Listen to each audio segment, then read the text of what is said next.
Salt of the Earth Farm Stories is proudly brought to you by Grig Media. From generations-old family farms to innovative sustainable practices, each episode offers a glimpse into the resilience, passion and dedication of Australian farmers and explores the profound connection between people and the land. Salt of the Earth Farm Stories is back at Laracuna. We sit on the edge of one of Marcus Richardson's enhanced farm dams. We learn about the benefits for both stock and the environment. Good morning, Marcus. G'day, Darren. Well, Marcus, I'm here at one of your dams. I'm overlooking a section of your farm that's full of life. There's water, there's young and old trees around us. The Angus cattle are grazing peacefully in the next paddock. I want to talk to you today about enhanced farm dams, as it's of great interest to me. Can you tell me what you've done with your dams? So we've been on a bit of a journey. Initially, we got some local land services funding to fence some dams. I think initially we did 4 actually, including this one we're at, where we have a hardened access. I went to a field day. I think I probably went to 2 field days and saw them, like established fence dams, and I was just so impressed by how they looked and sort of the functional benefits, improving water quality and creating this biodiversity hotspot on the farm. So seeing it, really resonated with me, and I thought, I want to do this. We're in that, I think it was in that 18, 19 years when it was dry as, the dams were empty, so we cleaned dams out and we fenced off 4, and we eventually planted them out. And this one here was the one that we hardened accessed. So it's got a gravel sort of laneway into the dam, fenced both sides. So stock have a limited access to the dam where they don't muddy the waters because it's gravelled. So there's less turbidity, and it's in a deep section where it's cool so they don't linger too long. Yeah, and it works really well. It's been here since 2019 now, I think, and we're in 2024 now, so 5 years.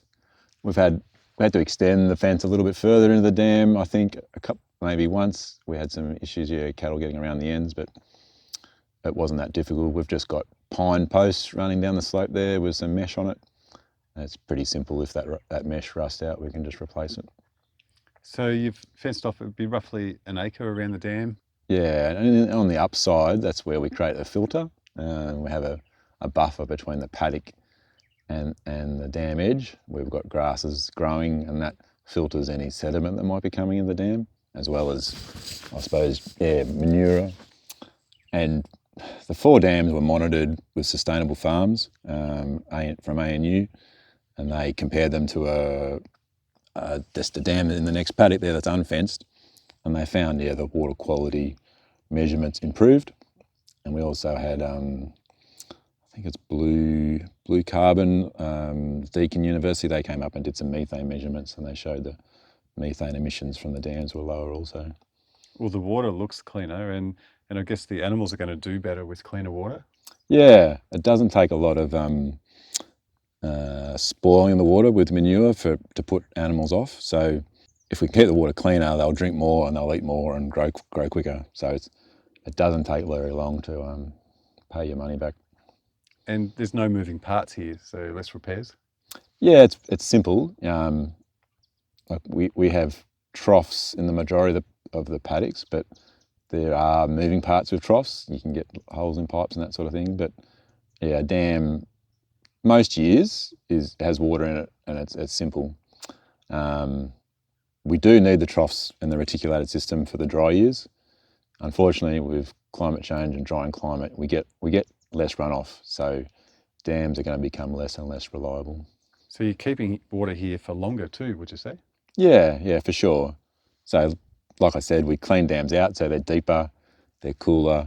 Yeah, we're creating a buffer with the trees around it to slow down wind, slow down evaporation. So the hardened access point is one method you're using, but I noticed in the other dam you've got, it's fenced off completely, and you've got a trough just outside of that. Yeah, so there's sort of some strategic reasons around the 4 dams why they were done. We've got 2 that were fenced off in lucerne paddocks.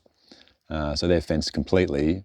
So that just gives one water point for the cattle, which was at a production advantage because we can add an anti-bloat liquid to that trough now.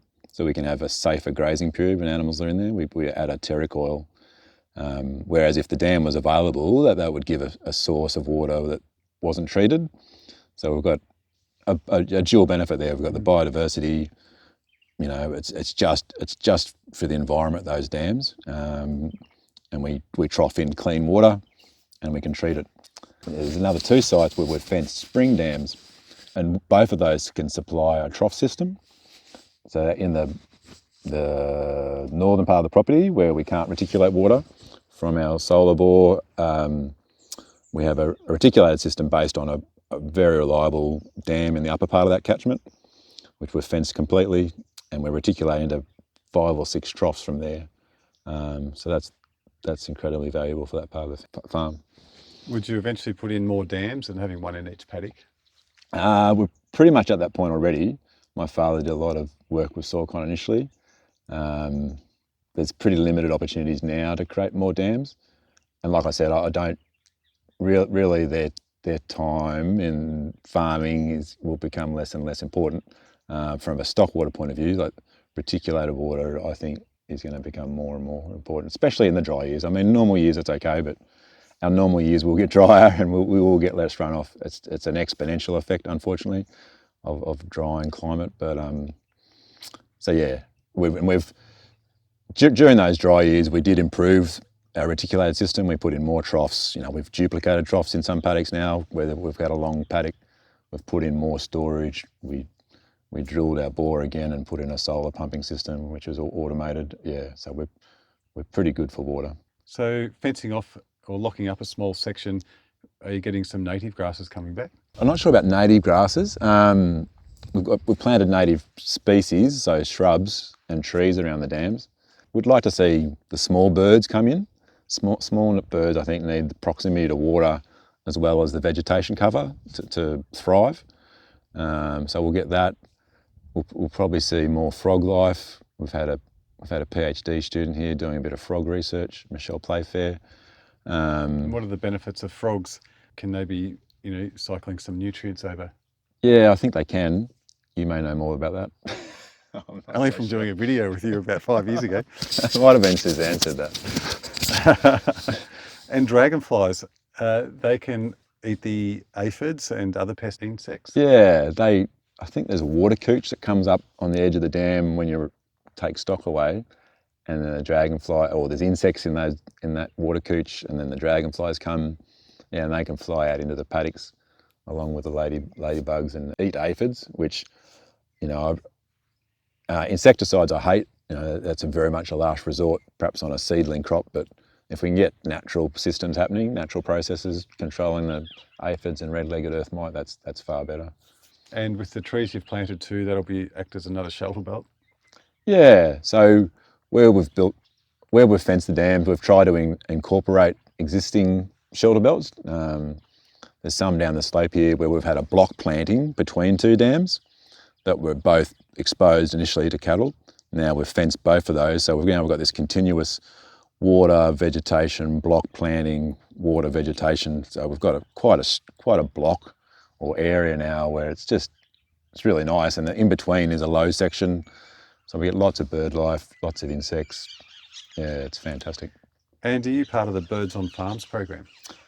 Yeah, we are. Well, there's a birder who comes here and submits data for that. I know Ben Humphreys, the local Birds on Farms coordinator, and he's done a habitat plan for the property, and BirdLife on Farms may contribute some money towards some new shelter belts here shortly.